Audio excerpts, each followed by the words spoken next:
嗨，大家好，我是曼曼。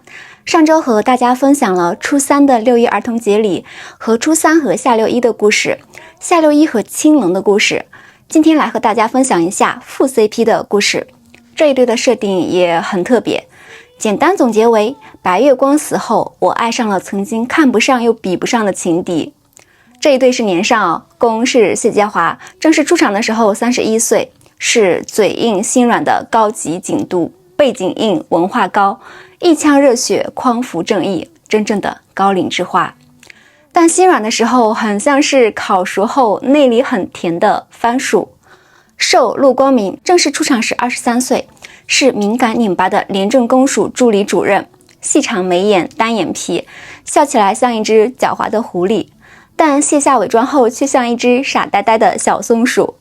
所以他们的故事也可以说是大番薯和小松鼠的爱情故事。大番薯和小松鼠的交集源于两个人共同的白月光，一个死去10来年的指明灯唐佳琪。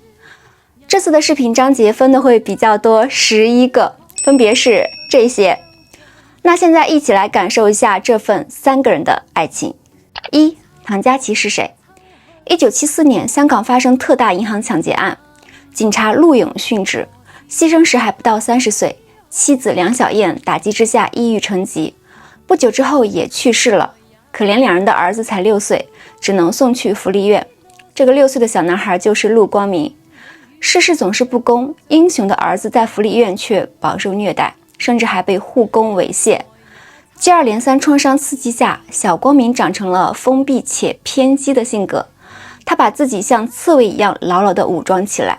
在福利院度过了几年暗无天日的日子后，一个叫唐佳琪的大男孩出现了。唐佳琪是来福利院做义工的，发现小光明的遭遇，举报了那名义工，把小光明解救出来了。那一天，福利院绿树成荫，孩子们都在阳光下嬉戏，只有小光明独自一个人蹲在墙角，额头上还有明显的血痕。他目光冷漠地看着那些无忧无虑的同龄人。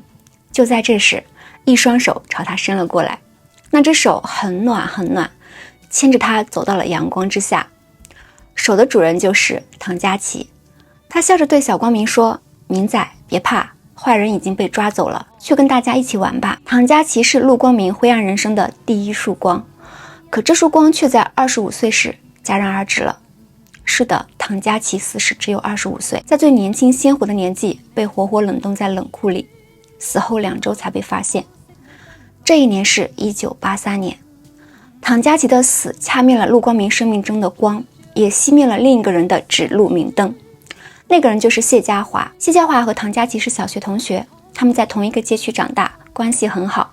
后来谢家华的父亲官越做越大，谢家华中学时搬了家，两人就渐渐断了联系。少年时期的谢家华是一个叛逆乖张的纨绔子弟，他和父亲多年隔阂，不想继承父业做警察，想去国外读艺术，但却还是在父亲的强迫下读了警察学院。毕业后，18岁的谢家华被分配到了重案组，但谢家华很不喜欢这个工作。刚入职的时候一直吊儿郎当的，直到有一天在酒吧重逢了童年好友唐佳琪。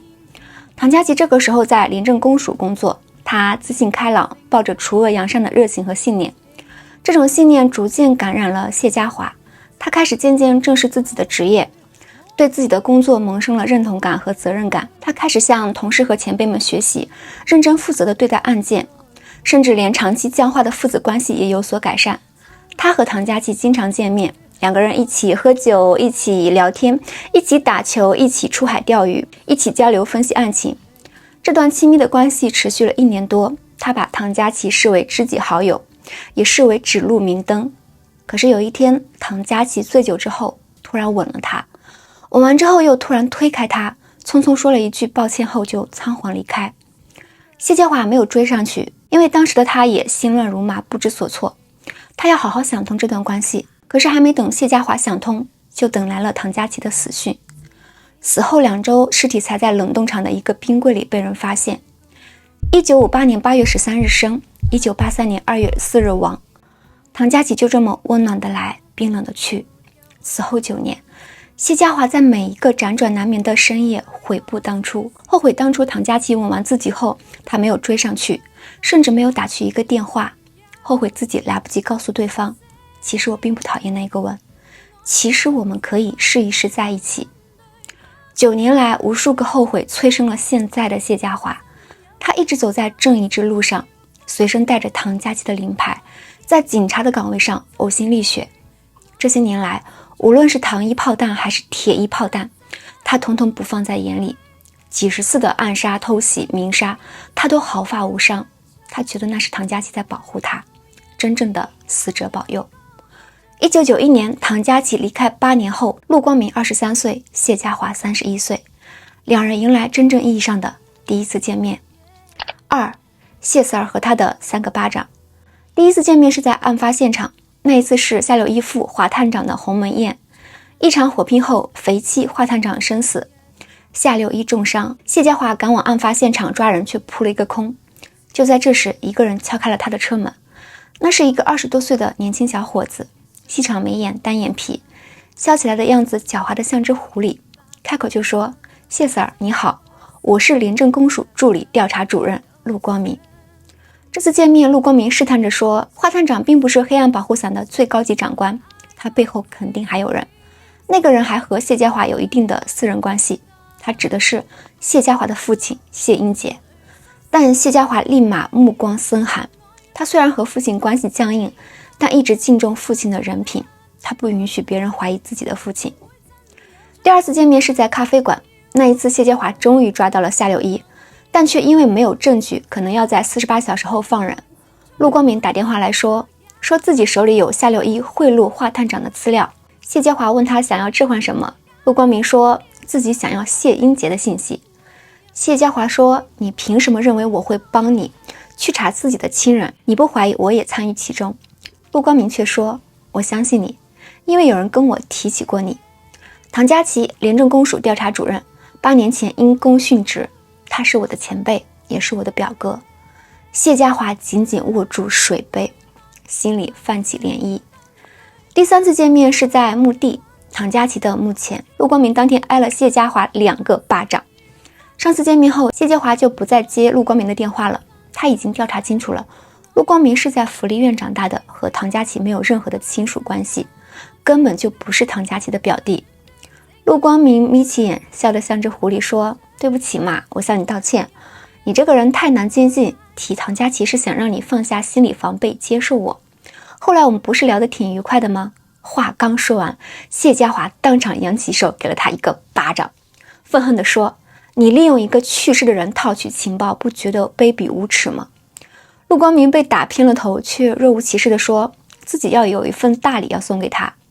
他查了夏柳一和何初三的关系，还把这个事情透露给了萧其堂的死对头乔野。乔野正好要找机会报复夏柳一，肯定会利用何初三当人质搞垮夏柳一。陆光明话音未落，谢家华又甩了他一个巴掌，上面人就走了，连看都不看他一眼。这次陆光明很委屈，抬手擦了擦嘴角的血，皱着眉头嘀咕说，怎么次次都打同一边？偏头想了好一会儿，还是想不明白，冲着谢家华的背影喊，喂，这一下是为什么？但没有人回复他。第4次见面很快就来了，那天知道何初三有危险，谢家华立马赶去救人。何初三跑路跑到一半，因腿伤再次摔倒，小混混马上就赶来，还开了枪。就在何初三抱着脑袋想阿爸恩情来生再报，6·1无爱也只能来生再追的时候，谢家华及时出现救走了他。这次抢救人质何初三事件中，2个帮派械斗，死了不少人。谢家华在案发现场接到了陆光明的电话，电话那头陆光明正在小食店喝奶茶，脸上并排贴了3个创口贴，这是用创口贴把巴掌印伪装成了因公负伤的模样，还笑眯眯地打招呼说，谢 Sir。谢家华在电话里气急反笑，质问他，你故意向乔爷放出消息，令何初三陷入危险中，就是为了引起萧其堂与乔义社两派相争。你到底有没有认真调查过何初三？你知不知道他是个无辜的局外人？你这人做事到底有没有原则底线？你知不知道钢柴火场里死了9个人？陆光明顿了顿，用若无其事的语气说，这么多啊，何义社与萧其堂算是结了大仇，以后有好戏看了。这些黑社会平日里无恶不作，罪有应得，谢 Sir 何必同情他们？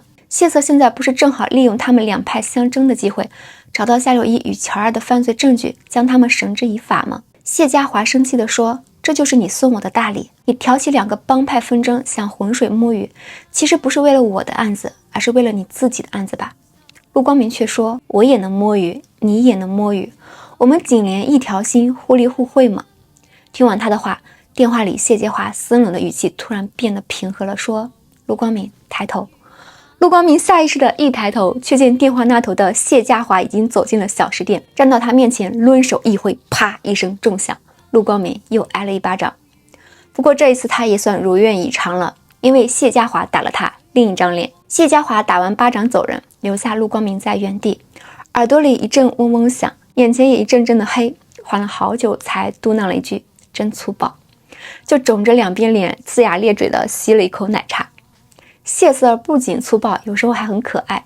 下一次见面，陆光明就有了这个定义。那一次，陆光明终于抓到了夏六一。审讯室里，陆光明旁敲侧击，威逼利诱，不想夏六一一直不为所动。两个人斗智斗勇下来，陆光明累得不行，却一无所获。最后做了一个顺水人情，把自己搜罗到的证据和夏六一都丢给了谢家华。两人又约在咖啡馆。谢家华问他怎么拿到证据的，陆光明笑着说，某一天早上他自己出现在我的邮箱，从拍摄角度看，应该是他们自己人偷拍的。帮会内斗，你我在旁边捡便宜，不是挺有趣的吗，谢 Sir？ 谢家华却皱着眉说，斗走夏六一的不过是另一个夏六一，更别提他们还将联署和警方当作斗争的工具。这些社团势力此消彼长，争斗不休，只会令香港社会更加混乱。我没看出什么乐趣。谢家华拿走了所有资料，站起来冷着脸说，这次多谢你，希望以后我们都不用再见面。看着谢家华离开的背影，陆光明捧着奶茶喝了一口，突然神经质的偷笑了起来，想，可爱，谢 Sir， 你真的太可爱了。谢家华说以后不要再见面了，可再次见面，他们就到了床上。3. 谢 Sir 说，佳琪，我很想你。这次见面是在一个偏僻的小酒馆，陆光明主动坦白了自己和唐佳琪的渊源。陆光明一边说谢家华，一边喝酒。其实从踏进这家小酒馆后，他的心绪就起伏不定。这家酒吧9年前他和佳琪一起来过，酒吧的调酒师还记得他，惊喜地说，真的是你啊，你好多年没来了，我们这儿还有你跟 Jackie 当年的照片呢。调酒师想找照片，却发现找不到了。陆光明说，唐佳琪当年可能在查一桩命案，这桩命案谢家华经手过资料。陆光明试探着问谢家华，佳琪哥当年是不是旁敲侧击地向你询问过某一桩案件的内情？这句话点燃了谢家华。陆光明是在暗示唐佳琪一开始接触他是为了利用自己查案吗？这个满嘴谎言、心机深重、毫无底线原则的黄毛小子怎么可以这么说？他不知道自己和佳琪曾经是多么的心有灵犀，无话不谈。他们交流过的案件数也数不清，只要不涉及机密，无需对对方的职能部门避嫌，他们都会力所能及地给对方提供帮助，也会毫无顾忌地提询咨询对方。唐佳琪从来没有像陆光明所说的旁敲侧击地询问案情。唐佳琪在他心中是高尚而纯粹的，是不容亵渎的。陆光明这个笑面小狐狸不过20出头，是有着怎样阴暗的过去，才能滋长出那么多深沉的心思和低劣的手段，打磨出那么一副厚颜无耻的虚伪面具呢？这样卑鄙自私的人，必然没有任何亲密来往的人，必然不懂得感情，有何资格来胡乱揣测，来挑拨离间他与唐佳琪的关系？因为无处宣泄的愤怒，因为永不能弥补的懊悔，因为阴阳两隔的思念，谢家华一杯接一杯地喝着烈酒。等陆光明打完电话回来后，发现谢家华已经醉了。侍应生让陆光明把人带走，谢家华却不让人近身，挥出铁拳就打。陆光明被逼得很无奈，突然灵机一动，咧出一个爽朗灿烂的笑容说，阿华，你认不出我了，我是佳琪啊。谢家华皱着眉看他，陆光明很心虚，怕自己拙劣的演技被拆穿又被打。没想到谢家华突然上前一步，一把抱住了他，把头靠在他肩头说，我很想你，佳琪，我很想你。听到他的话，陆光明一直以来的狐狸眼里闪过一瞬和谢家华同样的悲哀落寞。他把谢家华揽在怀里，像哄孩子一样轻抚着谢家华的后脑勺，另一只手从衣服里摸出了一张照片。照片是之前调酒时提到的那一张，10年前谢家华和唐佳琪的合照，却不知何时被陆光明偷偷拿走了。陆光明用指尖摩挲着照片上那个爽朗灿烂的笑容，自言自语地轻声说：“我也很想他。”第二天，谢家华从头痛中醒来，盯着天花板发了整整1分钟的呆，才回想起昨晚的零星片段。他和陆光明睡了，酒店里一片狼藉，被子和床单上都粘着暧昧的水迹，地上是被撕得凌乱的衣物，还扔着几个用过的套套。谢家华震惊于自己醉成那样居然还记得带套，连酒后乱性都乱得一本正经，乱得颇有原则底线。他狠狠地扇了自己1个巴掌后，谢家华飞快地穿好衣物，却发现 BP 机不见了。他发了陆光明的衣兜，不仅找到了自己的 BP 机，还在一个隐秘内袋里找出了一张照片，他和佳琪10年前的合照，陆光明从小酒馆偷走的那张合照。谢家华看了看还在熟睡的陆光明，陆光明半张脸埋在枕头里，裹着被子缩成了一团，眉角和嘴角都有些淤青，裸露出来的肩膀和锁骨上密布着明显被啃咬过的暧昧红斑。他睡得很沉，脸颊微微发红，没有戴微笑狐狸面具的脸上有种孩子气的天真。这一晚的事，谢家华差点酒后忘记，陆光明却是记忆犹深。那天他好不容易把谢家华带回酒店，发现这位谢 Sir 平时衣冠楚楚，严肃正经，一喝醉酒简直是个恶霸大流氓。他哄谢家华说自己是唐佳琪，谢家华就要睡他，他改口说自己其实是陆光明，谢家华又要揍他，简直是无路可逃。谢家华熟门熟路地招呼了他的脸，他也尝试反击，可是谢家华战斗力爆表，当场把他按在床上使劲地抽屁股。最后陆光明无奈地认了命，鼻青脸肿地坐了回佳琪。谢家华捧着他猪头脸，一边痴痴地看，一边还深情又温柔地吻他。后来两人就脱了衣服滚在了床单上。谢家华身材奇好，看得人脸红心跳，但技术奇烂，睡得人哭爹喊娘。陆光明趴在床上咬着枕头直呜咽，心里却骂得沸反盈天，想着是佳琪哥要是活着，他绝对不把佳琪哥让给这个气大活烂的扑街。就在这时，谢家华突然从背后叫了一声佳琪，接着一滴滚烫的眼泪落在了陆光明赤裸的背脊上。陆光明伸手摸了摸谢家华的脸，脸上满是泪水，毫无意识的他抱住了谢家华，自己也哭了出来。为什么会这样呢？明明在被当作别人而拥抱着，但灵魂相通的情潮涌动是那样的热切与汹涌。陆光明幼年丧父丧母，除了唐佳琪，他没有朋友，也没有亲人。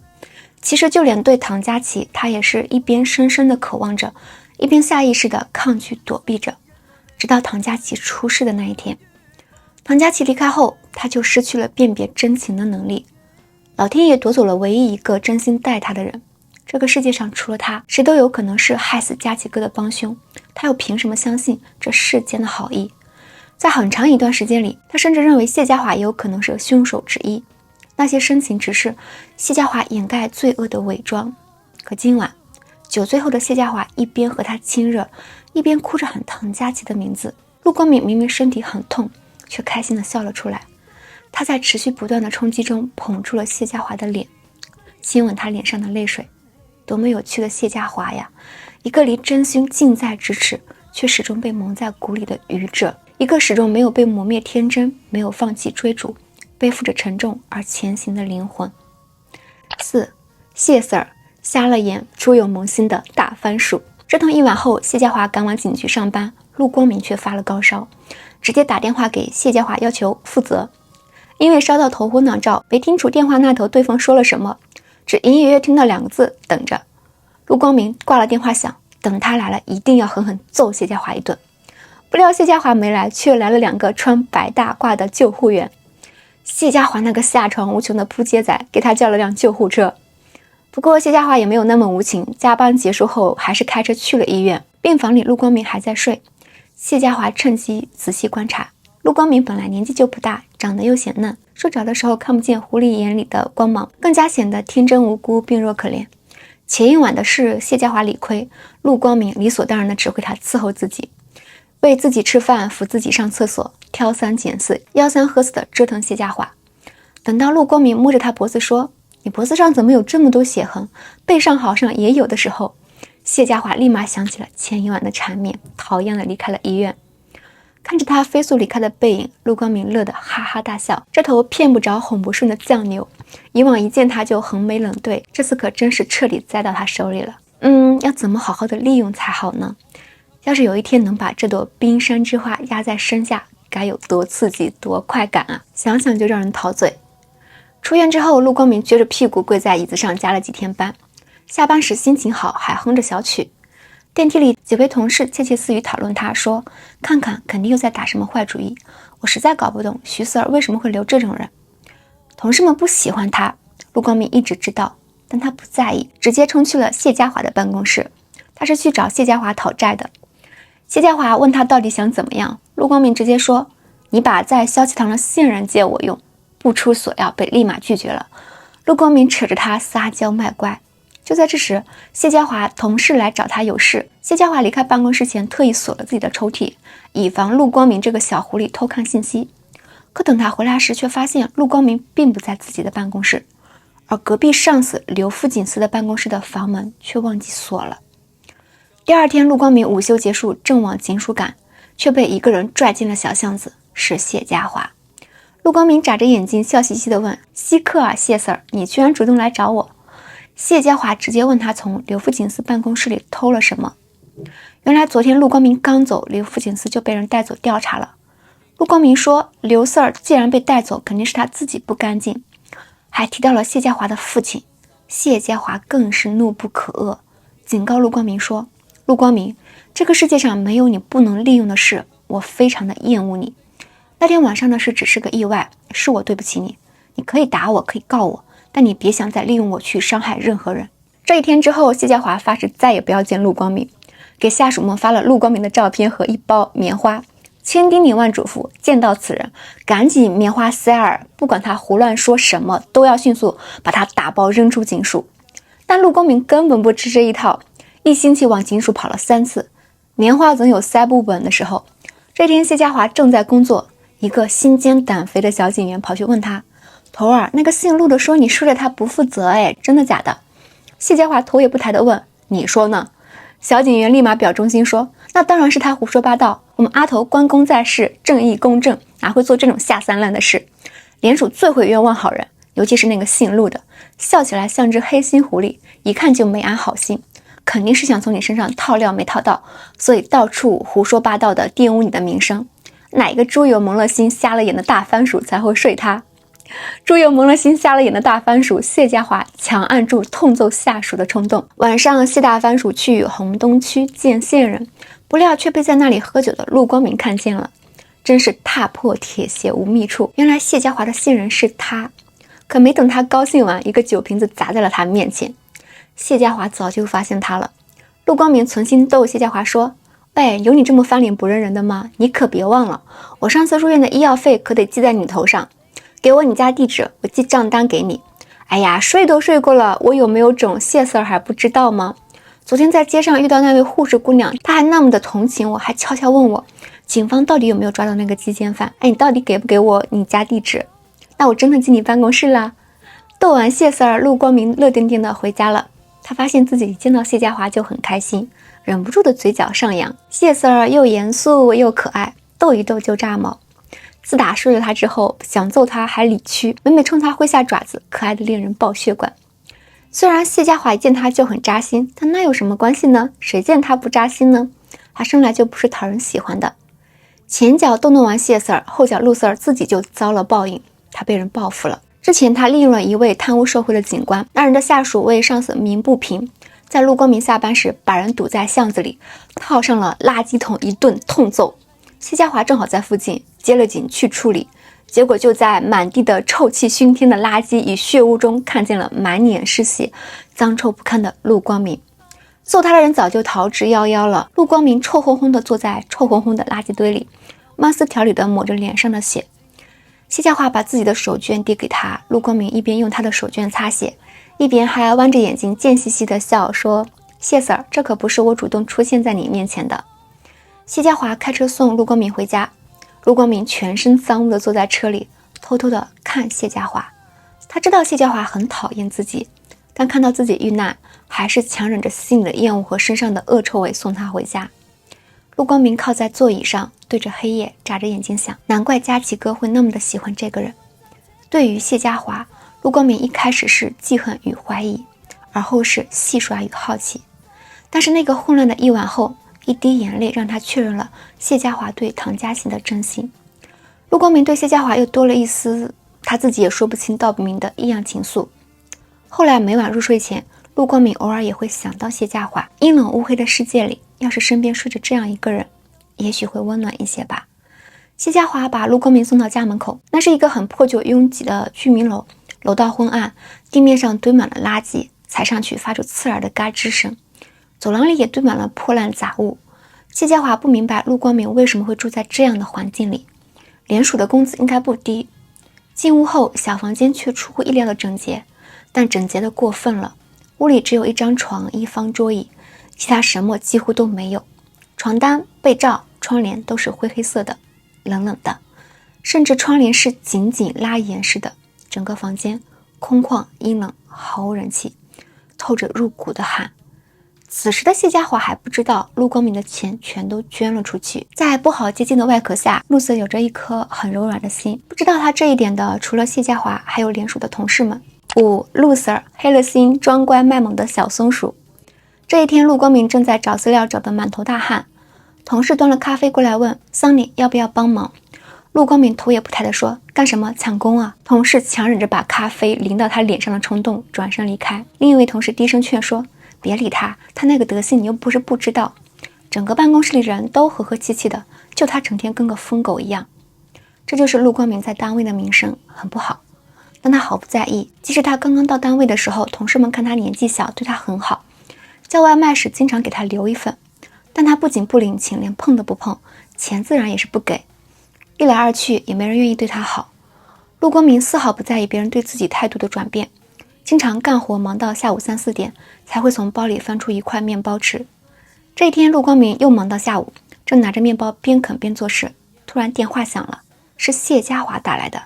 他立马眼睛放出金光，笑嘻嘻的接听，说：“比比，你想我啦？”电话那头的谢家华沉默3秒后，直接挂断了电话。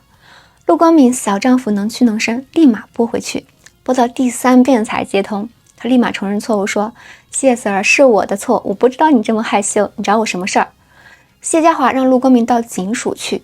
陆光明下班后屁颠儿屁颠儿就赶去了，一进门就被领进了审讯室，一群大汉对着他鞠躬道歉。那些人是当初套垃圾桶打他的人。谢家华搜集 DNA 对比，终于把人全找到了，让他们公开向陆光明道歉。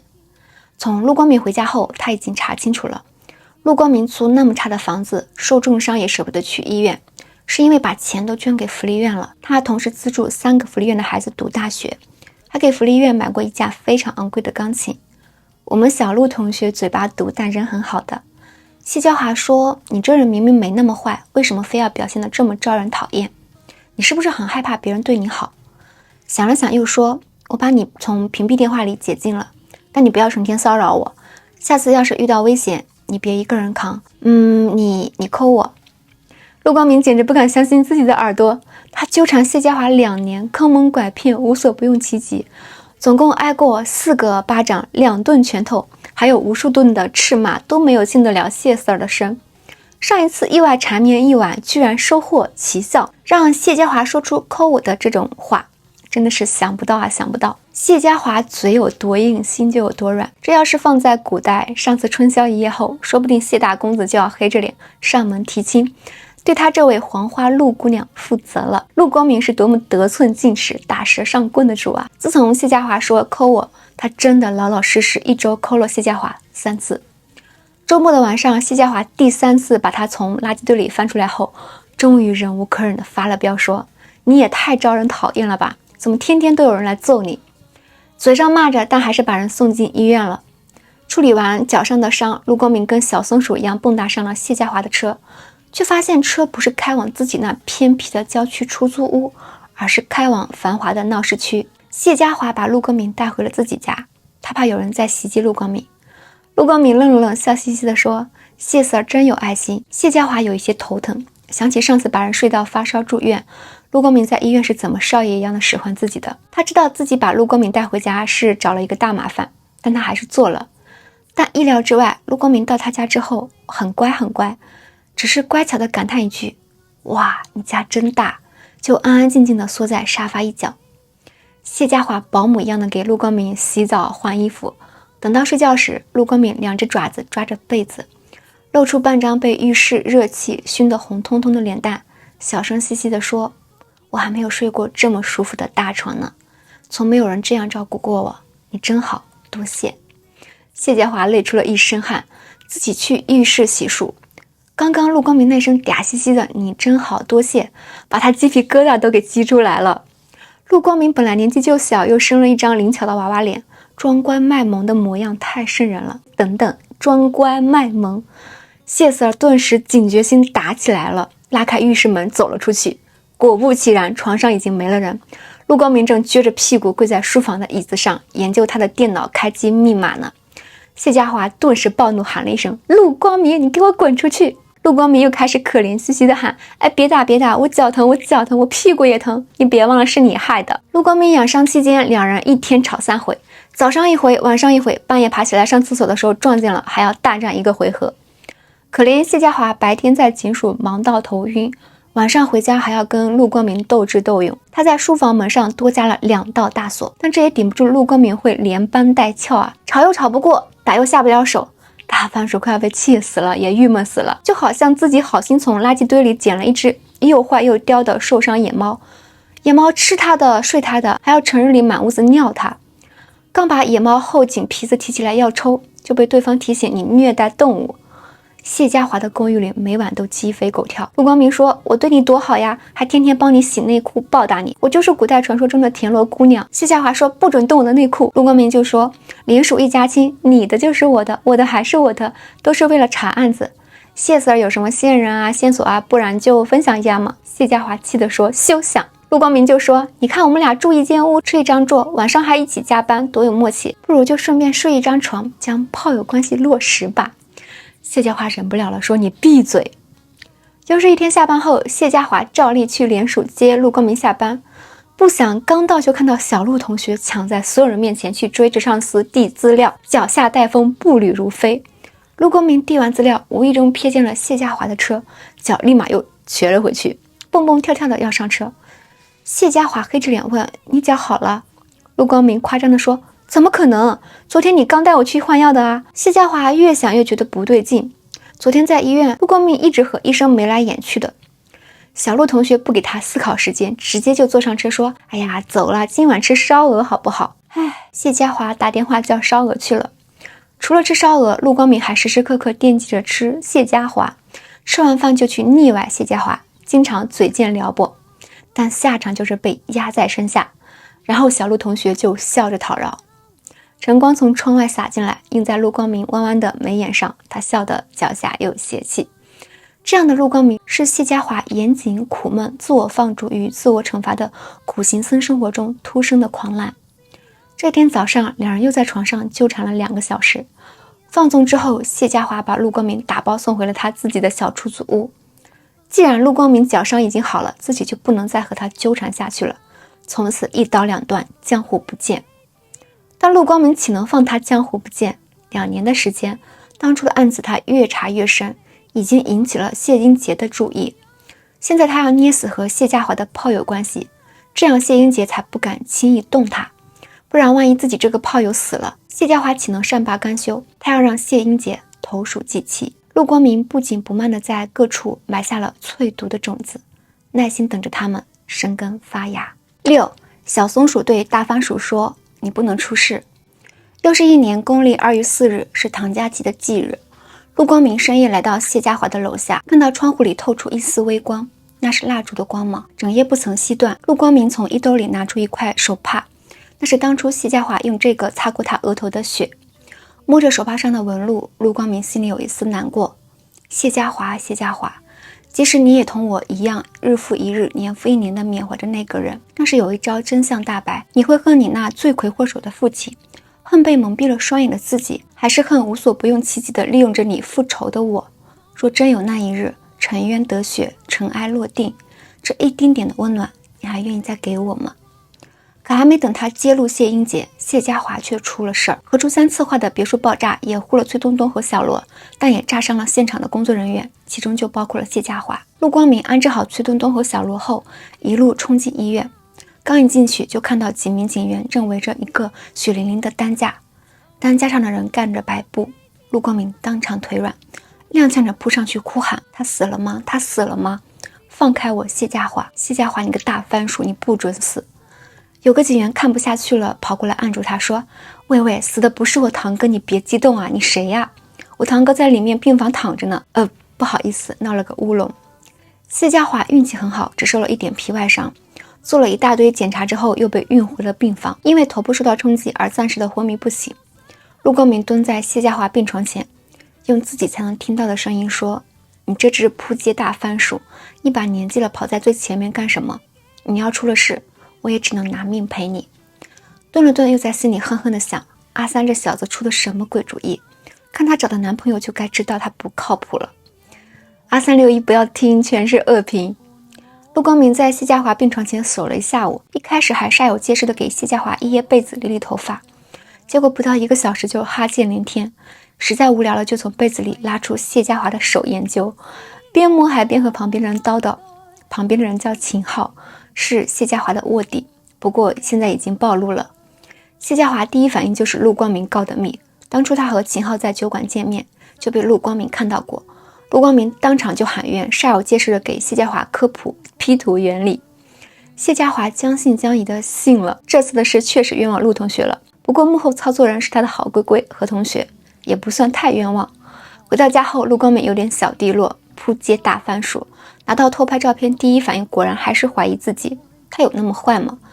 陆光明抱着枕头委屈的想，想了一会儿又得意的冷笑，他是有这么坏，哼哼哼。辗转反侧一整夜，第二天一早，陆光明把自己美美打扮一番，然后咬咬牙，斥巨资买了3份不重样的早餐，准备大发善心去探望可怜巴巴住院的谢警官。担心食物凉了，他一路健步如飞，端着饭盒小跑去病房，但一开口却嘴贱地说：“看你一个人在这没人照顾，给你带份早饭。”结果话刚说完就被撞歪在一边，一群青年男女涌进病房，咋咋呼呼地关心着谢家华：“阿头阿头，我们来看你了。阿头你还好吗？昨天我们怕吵你消息就没过来，天亮了才敢给你送早饭，有生煎包，有肠粉，有菠萝包，有牛奶，有咖啡，还有阿妈给你煲的粥。毕仔这个傻蛋还给你带了汉堡，病人能吃汉堡吗？病人为什么不能吃汉堡？”人潮汹涌中，陆光明发了一会呆，然后弯起眼睛笑了起来。他在笑什么呢？笑自己可笑。谢家华怎么可能和自己一样不受人待见？他那么好的人，怎么会呢？把那个普通又简陋的塑料饭盒小心地摆放在靠门口的小柜子上后，陆光明识趣地转身离开了。晚上，陆光明又跑去医院了，站在病房门口偷偷往里看，却看到陆家华温和地和秦昊说话。陆光明顿时就怒了，这个卧底小哥什么来头？大番薯从来没这样跟我说过话。回家后，陆光明洗漱上床，老模样的骑着被子，难免有一点小心酸。自卑和脸皮这种东西他自认是从来没有的，但还是受了一点小打击。都睡过2轮了，谢家华还是对他没个好脸色。他原以为谢家华对谁都这样，现在才明白，谢家华全世界就只讨厌他一个人，那他也要最讨厌谢家华。谢家华是仇人的儿子，还是情敌，还占了他2轮便宜，还揍过他，揍了好几次，一点都不可爱，一点都不有趣。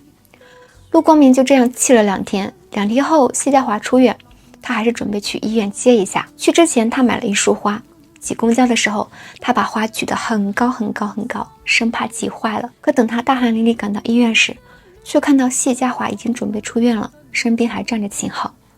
谢家华没给他好脸色，陆光明厚着脸皮粘上去，但一直热脸贴冷屁股。看着秦昊一直在旁边跟着，甚至要跟着谢家华回家，陆光明心里不知怎的就冒出了酸气，顿时嘴坏地说：“别呀，反正你们都顺路，我记得你家的路上正好要经过联署嘛，难道说我们上次那个之后你搬了家？”那个2个字说的又大声又妖娆，谢家华的脸顿时黑了，扑过来一把捂住他的嘴。秦昊的表情也变了，陆光明奸计达成，得意洋洋地顺势扑进了谢家华的怀里。谢家华只要想推开他，他就立马扯着嗓子胡说八道。谢家华只能赶紧把他又搂到怀里，死死捂住那张要命的嘴。就在这个时候，一个从没有想过的男人出现了。谢英杰，他来了。谢英杰看到儿子和一个男人搂搂抱抱，当场就给了谢家华一个重重的耳光，而陆光明也愣在了原地。他极力克制自己的愤恨，压制住骨子里的仇恨后，才笑着对谢英杰说：“您好，我姓陆，现于联署就职。这一晚我们一起失去了佳期。”见完谢英杰后，陆光明一直心事重重，一个人在街上游荡，却突然被人从后面拽住，回头一看，居然是谢家华。谢家华仿佛在组织语言，但最后还是直白地说：“我最近查到一些陈年往事，明白了你一直以来缠着我是为什么。你父亲在20年前在一起抢劫案中殉职了，当时我父亲是他的搭档。你怀疑我父亲贪污受贿，是不是因为你认为我父亲跟你父亲的去世有关系？我虽然跟他关系不好，但我从小看着他辛苦查案，认真办事，从来没有过徇私枉法的行为。我相信他的人品。20年前那件事也许不是你想的那样。”听完谢家华的话，陆光明最近一直纠缠的心突然放开了。之前他总是抱着一丝丝的幻想，幻想着他与谢家华的关系有那么一丝特别，幻想着谢家华对他的关切是出于肉体交缠时哪怕一丝一毫的心动，幻想着谢家华终有一日能理解他，能改变对他的成见，能稍微的信任他那么一丁点儿，但一切不过是痴心妄想罢了。原来在谢家华的眼里，他只是一个没有廉耻与道德、手段下作的疯子，连肉体的交融都可以用作筹码，从头到尾只是为了替父报仇而百般纠缠，所说的话全是谎话，所做的事全是疯事。在谢家华心里，他是一个多么卑劣可笑的人啊！第一次，陆光明没控制住自己，在谢家华面前爆发出了真实的情绪，说：“我父亲死了20年，佳琪哥死了10年，就因为你选择相信你父亲，就要让他们枉死吗？”谢家华很震惊，佳琪的死和父亲谢英杰有关。陆光明叫唐佳琪佳琪哥，他们真的认识？这怎么可能？谢家华不可置信的摇头。陆光明终于失望透顶。你看看，就连在这一点上，你都从来没有相信过我。他转身就走，却被谢家华拉住。谢家华焦急地劝他，说自己会查清所有真相，让他不要轻举妄动。他怕陆光明会出事，但此时的陆光明已经听不进他的话了，一拳头狠狠砸在谢家华的脸上，恨恨地说：“不劳您费心，谢 Sir。”回到联署后，陆光明掏出自己之前一直珍藏的手绢，扔进了垃圾桶。一整天他都心神不宁。下班后，他面无表情地经过垃圾桶，坐最后一班巴士回家。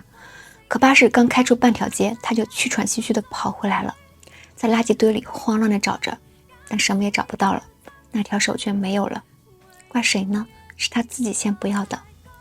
晚上躺在床上，陆光明举着大哥大，几次想把谢家华的号码删掉，但都舍不得。冥冥之中总有一种感觉，仿佛一旦删掉，就跟那块扔掉的手绢一样，从此散落在茫茫人间。不过他给谢家华改了名，从大番薯改成了 Four， 英文的名字瞬间沉下了通讯录。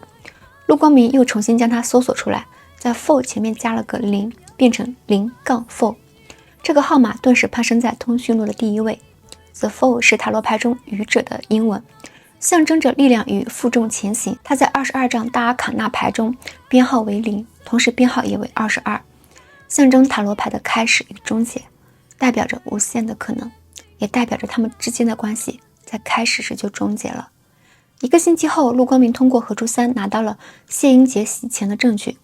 他把证据交给了上司许 Sir， 他很相信许 Sir 的人品，那是一个和谢家华一样毫无私心、秉公执法的人。许 Sir 也无愧于他的信任，收到资料后就安排人协助他，但同时许 Sir 也骂了他，骂他不该隐瞒，骂他不择手段，骂他拒人千里之外的防备之心。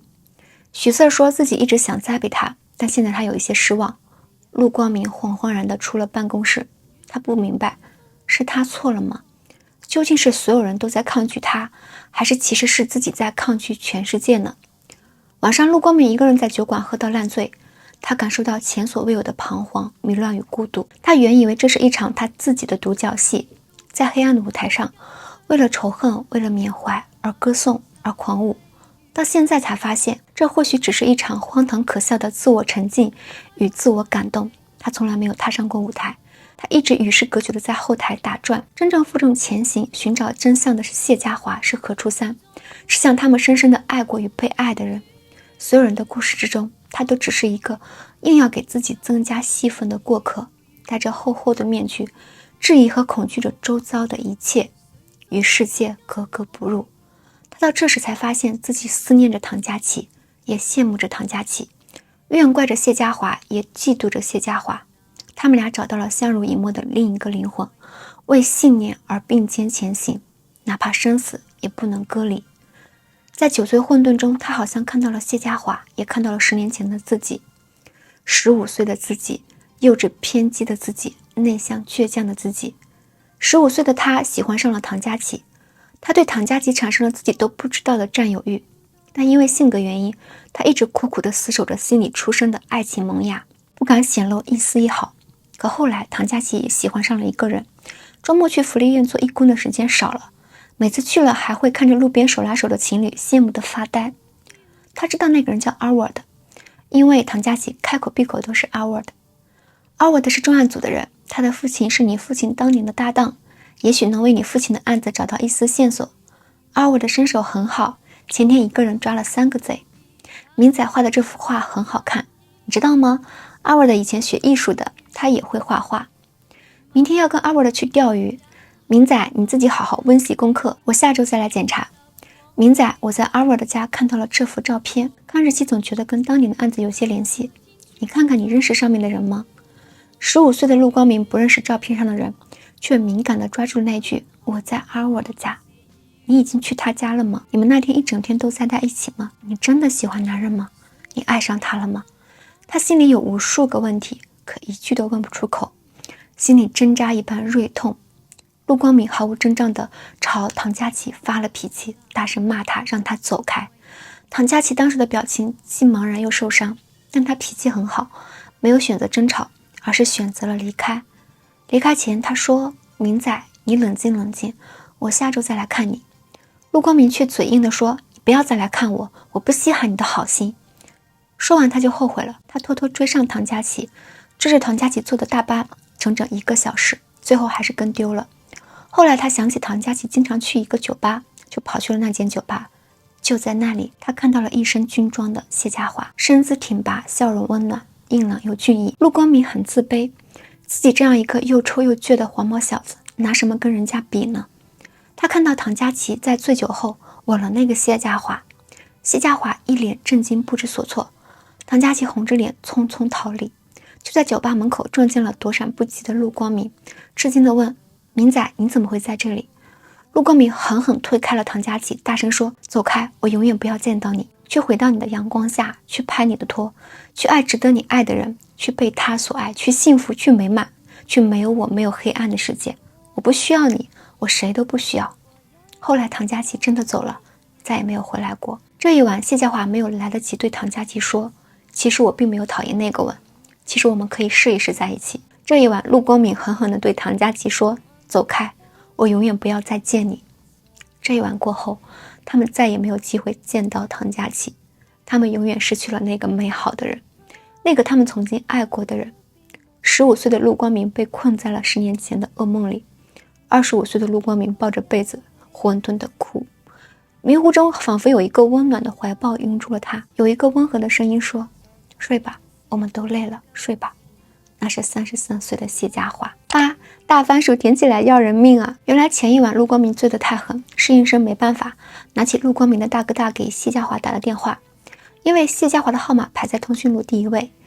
第二天陆光明一觉醒来，直接发了大懵，自己明明是去酒吧买醉，怎么醒来时一丝不挂躺在谢家华的床上，而且谢家华对自己还这么和颜悦色。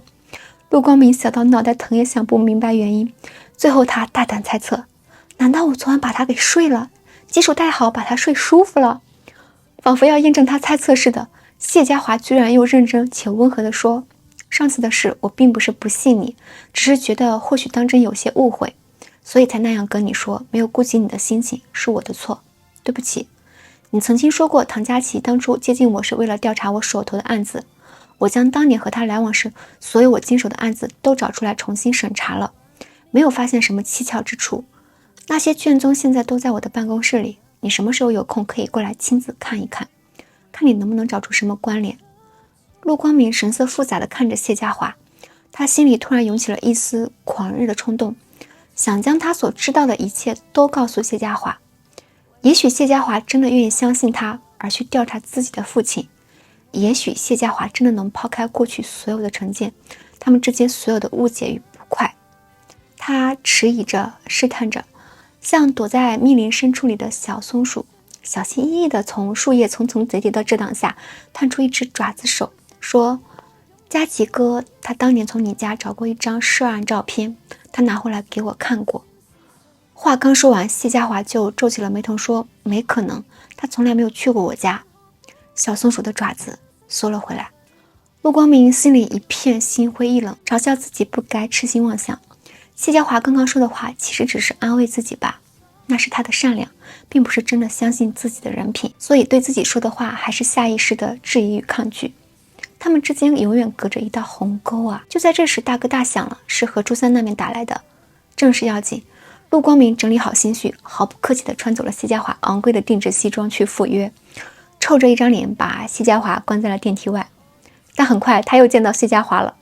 为了消除怀疑，他在慈善晚宴上和何初三大打出手，然后被当作骗子送去了警察局。来警察局领人的就是谢家华。回去的车上，陆光明还在生早上的气，没事找事和谢家华拌嘴。谢家华忍着脾气解释说：我早上的话我不是反驳你，我只是说我没有佳琪来过我家的记忆，或许是我记错了呢。我当时话没说完，你反应就那么强烈。这件事我会去查证，看看佳琪是从哪儿怎么拿到照片的。你见过那张照片里面是什么内容吗？陆光明别着脑袋不说话，心里却是暗潮涌动。谢家华这番话是什么意思？为什么居然又相信他了？为什么这样向他说好话？简直跟做梦一样。看他半天不说话，谢家华又叹气说：你不愿意说就算了，我不会强求你，以后你说的话我都会信，你说了什么我都会去查，但你也要给我反映情况的空间，不要动不动就往歪处想。我们俩每一次一见面就吵架，能不能好好说话？陆光明抿着嘴不说话，心里却想：我也想好好和你说话呀，是你每次先怀疑我的，是你觉得我烦，还动不动让我闭嘴。谢家华说了那么多，一直没有人回应，终于忍不住扭头看着他说：说话啊！陆光明气呼呼地开口说：你不是让我闭嘴吗？还说我烦，每次一见面吵架是因为我吗？你哪次耐心地听过我说话？以前不都是我在哄你吗？你多厉害呀，不仅睡我，你还打我。谢家华被他连珠炮一样质问，尴尬了半天，最后居然深呼吸一口气说：是我有错，对不起。这下轮到陆光明惊呆了，老天开眼了吗？大番薯居然当面认错了。陆光明嘴角的笑差一点憋不住了，立马把脑袋转到另一边墙忍着。谢家华看他衣服破破烂烂脏脏兮兮的，问他下午去哪儿了。这话纯属是关心，但陆光明嘴贱习惯了，条件反射的说：不关你事儿。气得谢家华想把他摁在座椅上打一顿屁股。车里的氛围渐渐变得诡异起来，意识到谢家华是真的关心自己，陆光明反而有一些心慌，脸颊烫得厉害，心里还小鹿乱撞。车刚停下，他就想窜出去逃跑，却被谢家华一把抓了回来，把他按在座椅上。谢家华轻轻地给陆光明理了理草窝一样的头发，陆光明却心情复杂，一方面是嘴贱想要逗逗谢家华，另一方面是他心里有了决断。谢家华的身份特殊，性格又正直而真挚，利用谢家华去调查谢英杰是他太卑劣了，让谢家华自己去调查自己的父亲是他太残忍了，是他的错，他一开始就不应该找上毫不知情的谢家华，以后也不应该再这样利用谢家华。如果他俩能有一个不一样的开始，如果他能等到谢英杰被绳之以法之后，再若无其事地走到谢家华面前跟他说：嗨，你好，初次见面，我叫桑尼，是唐佳琪的朋友。最后他只是没头没尾地说：以前骗你是想从你身上套料，是我不择手段，很抱歉，你的身份太特殊，我一开始就不该把你卷进来，这个案子我以后会自己处理，现在有很多事受联署保密条例限制，我不能告诉你。谢家华丝毫不介意，反而脱掉了陆光明身上脏污破烂的西装外套，又把自己的干净外套披到陆光明身上，才温和地说，我知道，但是我查到的是，如果我不受警方保密条例限制的，我都会告诉你。我还是相信我父亲没有犯罪，但你提到的每件事我都会尽力去查。好了，进去吧。陆光明乖乖下车，因为谢家华的话脸上滚烫，走出好几步，最后还是没忍住倒回来，拍了拍谢家华的车窗，认真的询问说，我昨晚是不是睡你了？你怎么突然对我这么好？谢家华脸顿时都绿了，直接开口说，闭嘴，滚进去。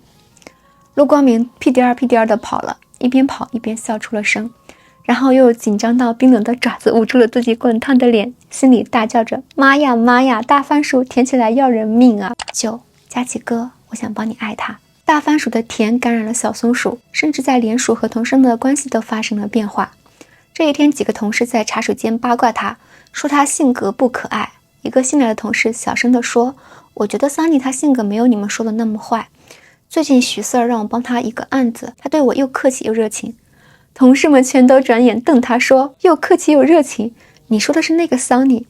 新同事被吓到了，结结巴巴地说，那还有谁？全办公室只有一个桑尼。就在这时，茶水间突然冒出一根脑袋，是桑尼，也就是陆光明。他抱着一盒子的糖沙翁，笑嘻嘻地走进来请大家吃。同事们都跟见鬼了一样，向来视钱如命的桑尼居然请大家吃东西。同事们不敢拿，这时候上司许四儿走过来，带头拿走了最大的一个，同事们才从善如流，每个人捧烫手山芋一样捧着一只糖沙翁，神情尴尬的先后出了茶水间。其他人都走了，许四儿无奈地说，你慢慢转变，不要表现得像吃错药一样，突然变脸会吓死人的。这次又挨批评了，但陆光明很开心，他觉得这是许四儿对自己的爱之批评。这次之后，大家开始尝试邀请陆光明参加集体活动，陆光明特别雀跃地去了。晚上大家去唱歌，在场的人多多少少都受过陆光明的气，于是使劲灌他酒。陆光明看出了他们的那点小坏心思，来者不拒，颇有一些以酒谢罪的意思。3巡酒后，陆光明有一些醉了，忘了伪装，脱下外套大展歌喉。他唱的是失恋阵线联盟，歌词是，他总是留下电话号码，从不肯让我送他回家。听说你也曾爱上过他，曾经也同样无法自拔。后来有人唱只愿一生爱一个人，陆光明听着听着哭了。那句歌词是，只愿一生爱一人，因你是独有，只愿一生爱一人，一世亦未够，一生只爱一人啊。陆光明端着酒杯自言自语，佳琪哥，完了，我好像真的喜欢上他了。他那天跟我道歉，说以后你说的话我都信，还给我理头发，还叫我滚进去。他好可爱呀，不想跟他做炮友了，想每天抱着他睡觉，盖着被子纯睡觉那种。一生只爱一人，但我还是想爱他，我想帮你爱他。可是他的一生也只爱一人，那人已经是你了，我不该抢你的爱，我也抢不走。陆光明觉得谢家华对他好，只是出于关心和同情罢了。他觉得如果有一天他把自己和唐佳琪的过去和盘托出，谢家华也还会把他当作小弟弟，就像当初的唐佳琪一样，最多他会替唐佳琪多疼爱自己一些。此时的陆光明不知道，谢家华已经知道了他和唐佳琪的过去，去酒馆接他的那晚已经知道了。这晚聚会，同事们都喝醉了，一个醉得颠三倒四的同事突然扑过来，搂住了陆光明的腰，真诚地说，我要跟你道歉，桑尼，今天才发现你是好孩子，就是有点傻蛋，原来你之前都是害羞来着。放心啦，我们行动组都是好人，不会欺负你的。你看你从前那么讨厌，我们都没舍得打你，都是一群很好的人啊，他们努力上进正义，为了维持社会秩序兢兢业业，可后来的他们却没有好的结局。世界就是这么的不公平吗？陆光明醉得厉害，同事打电话给谢家华让他来接人。谢家华当时正在忙案子追凶手，就叫了一个护工去帮忙。叫完人又担心自己忘记叮嘱让护工在那里过夜了。陆光明那个傻乎乎的小东西醉得颠三倒四的，万一半夜起来洗脸一头栽进水池怎么办？哎，不对，护工不能留在那里过夜。陆光明那小子喝多了就发情，万一把护工错认成了唐佳琪，黏黏糊糊的求亲热，护工把持不住怎么办？天哪，心里惦记着这些事，谢家华有一些烦躁。逮捕嫌犯的时候遭遇到了持刀反抗，一个没留神多揍了人家几拳。幸好后面跑得慢的同事们及时赶过来解救了凶犯。终于忙完了案子，谢家华还是赶去了陆光明那个破破烂烂的出租屋，果然在厕所里找到了一身酒气的陆光明。幸好水槽里没有水，谢督察气的眼角纹都差点蹦出一根来，这不让人省心的东西，上去就冲陆光明屁股扇了一巴掌。陆光明被扇醒了，小屁股一抖，委委屈屈眼泪汪汪的看着陆家华控诉：你怎么又打我？伤心又伤身，你怎么这么绝情？谢家华气不打一处来，拎起来帮他洗漱，洗完把人塞进被子。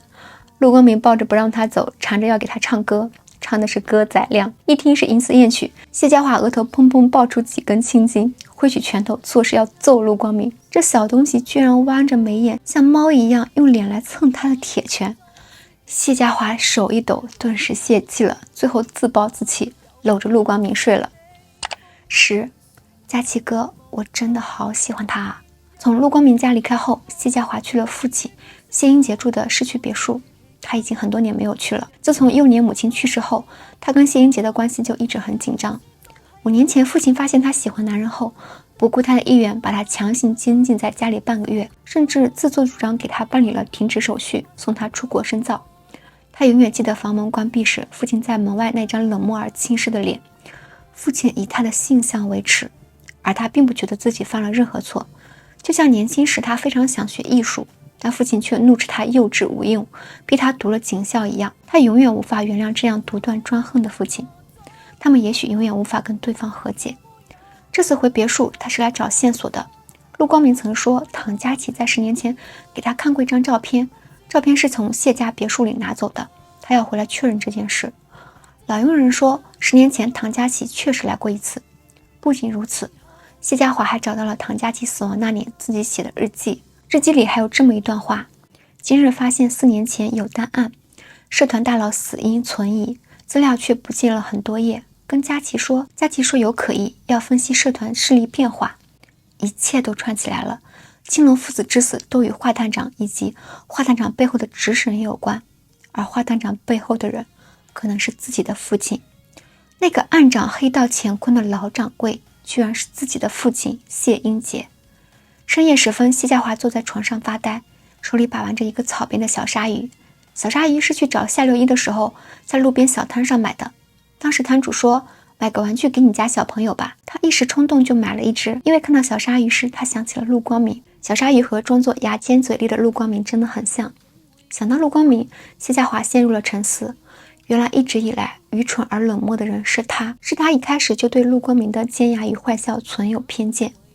仔细想来，二人结识至今还真如陆光明所说，每次一见面就吵架，是因为我吗？你哪一次耐心听过我说话？以前不都是我在哄着你吗？你多厉害呀，不仅上我还打我。陆光明真的认识唐佳琪，受过唐佳琪的恩惠，甚至暗恋着唐佳琪，所做的一切其实跟他一样，都是在为唐佳琪寻找真相。只是先他一步接近真相的陆光明却遭到了他无情的排斥与质疑。虽然也有这小子满嘴虚虚实实太过嘴贱的原因，但确实是他太过于苛刻无情了。想到这里，谢家华心里有了歉疚，心软的想，他爱喝酒就让他喝吧，大不了以后每次我都尽量亲自去接他，可是喝酒伤身，经常这么醉对肝不好。到底是管他呢还是宠他呢？想来想去还是很犹豫。而陆光明此时却在和何影帝对剧本，他们要演一场戏骗过谢英杰。何初三按照剧本开枪射击了陆光明，把人推到海里。被冰冷的海水淹没时，陆光明突然很想再抱一抱谢家华。被凯文救起时，陆光明一身狼狈，浑身都被汗水、血水、海水、泥水泡得发胀，像一滩烂泥。他拒绝了凯文提供的安全住所，说自己有比安全屋更安全的地方，那个地方就是谢家华的家。谢家华半夜下班回家，刚出电梯就觉得不对劲，地上有零星的疑似血液的痕迹，从楼梯间那边断断续续的蜿蜒到了他家门口。他持枪一脚踹开了大门，可屋里空荡荡没人。他又端着枪谨慎踏进屋里，看到血迹一路蜿蜒上了他家沙发，在那里留下了一个瘫坐的人形，然后又一路蜿蜒进了他的卧室。能这么熟门熟路进他家的只有陆光明。谢家华一时间连心跳都漏了几拍，赶紧冲上去把陆光明从头到脚剥干净，连内裤都一把扯了下来，仔仔细细检查了一番，结果发现除了有些地方有些淤青，屁事儿没有。谢家华瞪着眼睛跌坐到床上，一颗心落回了嗓子眼里。呆坐了一会儿后，一巴掌拍到了陆光明的脸上，这小东西吓死他了。生完气，他还要把人扛到浴室给他洗澡，洗完澡吹头发喂退烧药，收拾满是血迹的家。等忙完一切，抬头一看，已经早上6点了，到他平时起床晨练的时间了。去他大爷的晨练吧！谢家华伸手把闹钟调到2个小时后，想着睡醒了起来掐死陆光明这个小王八蛋。可怜这位劳苦功高的高级督察睡了才半个小时不到，又被手机吵醒了。辖区内出了新的命案，他得赶紧去警署忙工作。苦命的少爷啊，临走前还不忘把退烧药和水准备好，放在陆光明的床头。陆光明一觉睡到自然醒，等谢家华忙碌回来后，就看到某只小松鼠坐在沙发上吃方便面，咔哧咔哧咔哧。看他没事了，谢家华让他滚回自己家。陆光明不知道怎么福至心灵，也不知道哪里来的自信，居然大着胆子学起了何初三，大着眼睛忽闪忽闪的清楚模样说：家华哥，我好饿哦，你可不可以叫个外卖？我想吃烧鹅。结果被按在沙发上打了一顿屁股，不过打完了还是吃到了烧鹅。陆光明坐在沙发上一边吃一边乐，谢家华以为他傻了，陆光明却从茶几下面摸出一个大饭盒，那是他刚刚找方便面时发现的。那是一只廉价的塑料饭盒，很旧很旧了，颜色都已经脱落的差不多了。那是当初谢家华受伤，陆光明自告奋勇去送早餐带的饭盒。本来以为会被人遗忘丢掉，没想到却被洗得干干净净藏在家里。看到这个饭盒，谢家华脸上有一些挂不住，陆光明却开始发癫，脑袋一缩，钻进被子里帮谢家华抽烟。前方即将行驶过一辆超速豪华车。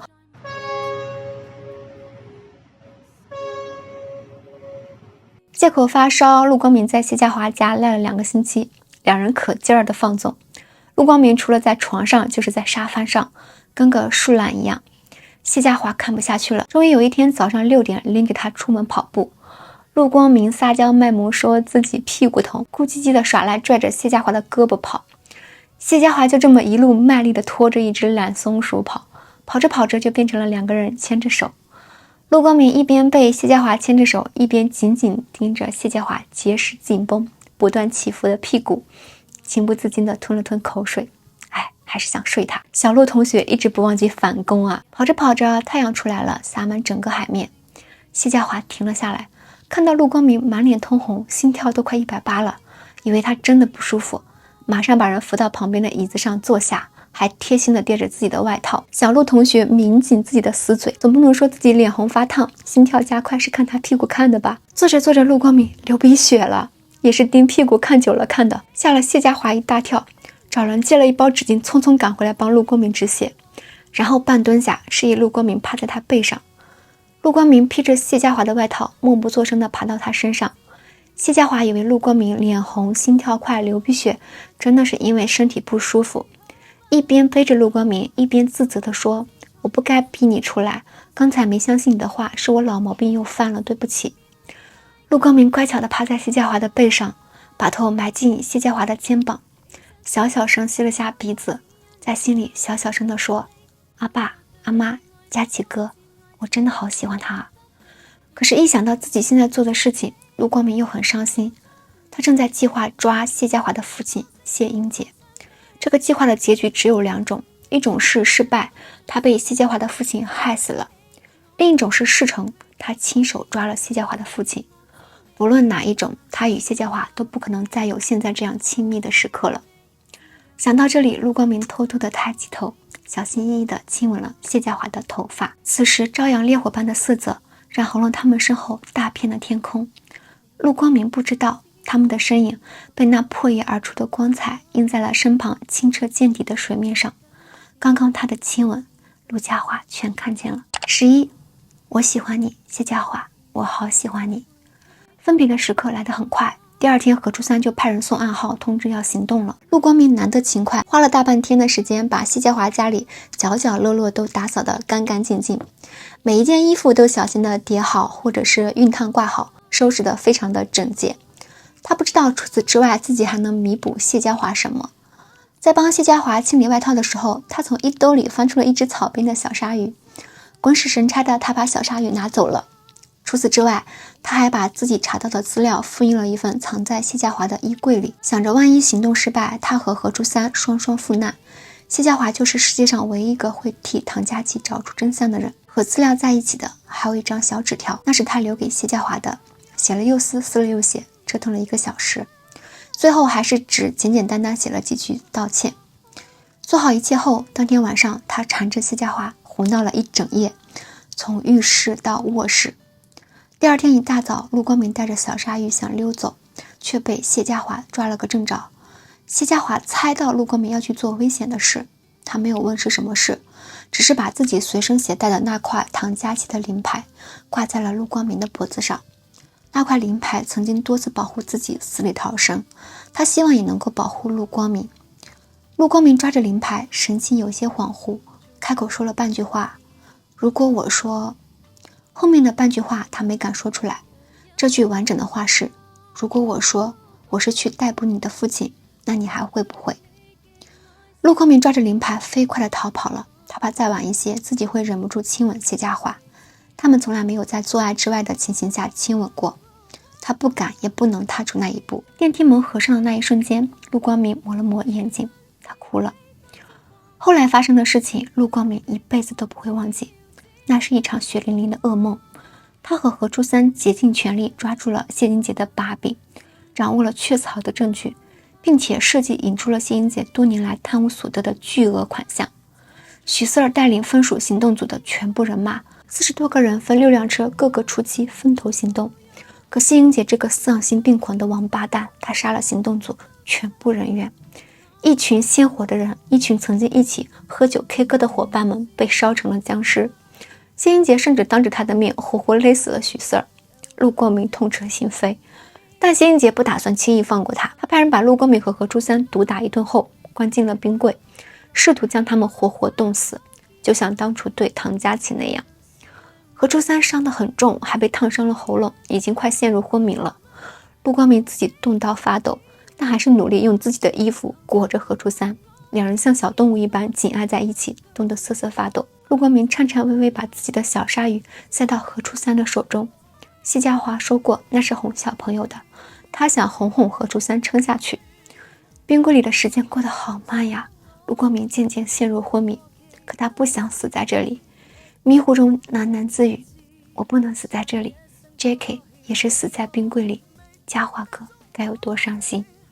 在极度寒冷中，陆光明居然离奇地感受到了一股火一般的温度。听说冻死的人在临死之际会产生滚烫的幻觉，陆光明迷迷糊糊地想，佳琪哥在临死的最后一刻想的是谁呢？是谢家华吗？他豁出性命是为了帮我父亲查出真相，他是在意我的啊。他知道我那句滚开是无心的吗？他也会想到我吗？他能原谅我的愚蠢与愤怒吗？真想跟他说声对不起，真想替他去爱他呀，然而那已经是不能的了。在最后一丝意识消失之前，他好像听到了很远的地方传来一声巨响，刺目的光芒击散了黑暗。他颤抖着睁开了结满冰霜的眼，然后在一片温暖的光明之中见到了谢家华。谢家华扑过来，脱下自己的衣服裹紧陆光明，冲出冰柜。陆光明哆哆嗦嗦搂住了谢家华的脖子，闻到了谢家华肩上汗水与血水的气息，那是世界上最好闻的味道。送往医院的路上，谢家华一直追着担架，握着陆光明的手，亲吻陆光明的额头，轻声哄着说：没事了，没事了，你安全了，我在这儿。陆光明断断续续地问：谢英姐。谢家华说：他被捕了，是我亲手抓的他，你留下的证据我看到了，你做得很好。陆光明问：你不怪我吗？他是你阿爸。谢家华不顾医护人员在场，低头吻住陆光明的唇说：傻仔，好好休息，我在这儿陪着你。3天后，陆光明从无菌病房里被送了出来，身体刚好一些，陆光明就去哄何初三。何初三比他伤得重，而且因为夏六一自首后说了分手，何初三的精神状态很差。何初三把小鲨鱼还给陆光明时说：这个还给你，谢谢你阿明，珍惜眼前人，他还在外面等你。门外等的人是谢家华。谢家华陪陆光明去了公墓，那里埋葬着陆光明牺牲的同僚们。陆光明坐着轮椅，艰难弯腰给每一位同僚都送了一支康乃馨。墓园很安静，只有海鸥在头顶盘旋。朗朗蓝天下，只有鲜花与还未散去的忠魂。陆光明一边放花一边跟谢家华介绍，他叫 Frankie， 他唱歌很好，家里有2个弟弟3个妹妹，他是老大，每个月要交1000块钱家用，工作很努力。他是 Win 哥，女儿才6个月，我抢过他一个案子，后来他灌我3杯酒。他是贩道出家的，以前在金融公司工作，后来才进了联署。米莉姐很活泼爱笑，喜欢那些电影明星，她会煲汤，还答应教我煲。许 Sir， 他跟我大学老师是老同学，老师在我大4那年癌症去世了，临终前将我推荐给他，我一毕业就跟了他，他一直很照顾我。他女儿今年才刚刚读大学。阿火、蓝仔技术部门的，我跟他俩合作一个案子。我进联署3年了，才刚刚跟大家成为朋友。我那么讨人厌，他们都没有嫌弃我。现在大家都走了，只有我还活着。我每天一闭上眼就是许 Sir 死在我面前的样子。我应该活下去，继承大家的遗志，完成他们未尽的事业。但是我有什么幸福呢？还有你，谢家华，我喜欢你，谢家华，我好喜欢你。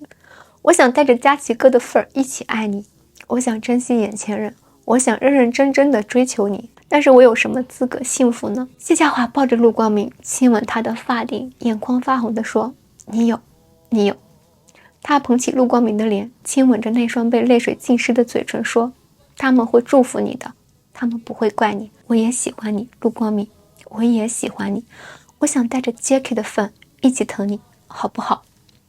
从墓园回来后的深夜，医院小小的病床上，谢家华把陆光明搂在怀里，亲了亲他的发顶，说：睡吧。谢家华想起了陆光明第一次酒醉被他带回家的那个夜晚，那晚陆光明在他家发了一阵酒疯，最后哭着在他怀里睡着了。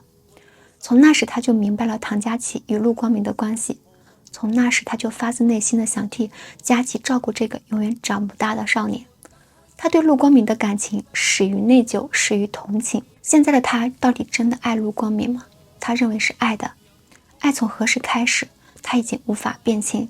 他们俩的关系本来就纠结而复杂，无法理出一个明明白白。他只知道此夜与此后的每一夜，他都愿像现在这样紧紧的拥抱与陪伴。那个共同的人在他们生命中留下的空缺，令他们从各自孤独地走过无数个痛苦、歉疚、彷徨与怀念的夜晚。从此以后，长夜将明。